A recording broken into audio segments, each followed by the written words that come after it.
As the tide of Russian forces has been pushed back, this is what's left behind: hundreds of graves. Ukrainian authorities in Izyum exhuming bodies. They say perhaps as many as 400 on this site alone. Exactly who they are or how they died is so far unclear. However, the Kharkiv regional government says they're certain they found evidence of war crimes. There are many children. There are bodies with hands tied on their backs. Each of these facts will be investigated, and they will get a legal review.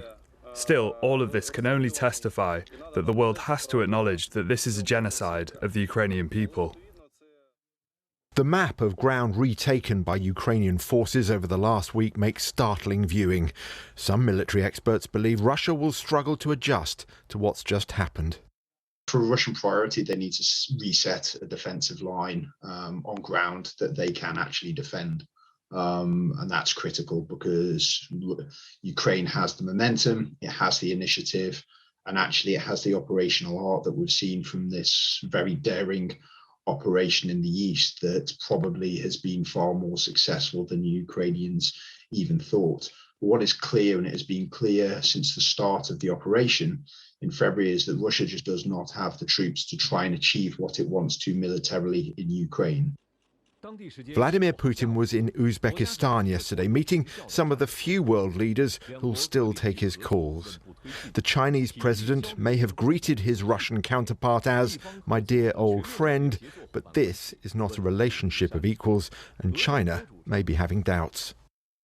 I don't think it's entirely clear to them whether to have the Russians as a friend is still all that useful to them. It seemed quite obvious from Putin's opening remarks that he was talking from below to a superior. We know you have questions and concerns. That's not how friends speak who are equal. As the scale of Russian losses intensifies, there isn't a ready pool of quality equipment or recruits with which to replace them. These pictures, verified by the BBC, show the leader of Russia's Wagner group of mercenaries addressing civilian prisoners in Russia. In return for 6 months military service, he tells them they'll be set free. The biggest sin is desertion. No one backs down, no one retreats, no one surrenders.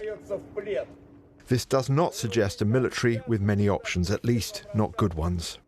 It shows the desperation that Russian forces are under just to increase the personnel that can fight in Ukraine, which is okay on the defensive side, but the offensive requirements and training requirements are completely different. So they're still going to be in a very difficult position if they want to go on the offensive and try and take back territory that they've lost.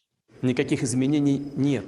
Mr. Putin told reporters today that his military plan in Ukraine is working, but warned that the conflict could, quote, get more serious. The Kyiv authorities have announced that they have started an active counter-offensive operation. We'll see how it goes and how it ends. But what keeps Western leaders up at night is what Vladimir Putin might do if he feels that the Ukraine fight is becoming hopeless. Russia's invasion of Ukraine has triggered consequences well beyond the battlefield, from energy to geopolitics. How Russia, how the West, how the world emerges from this, and how soon, is still shrouded in gunsmoke.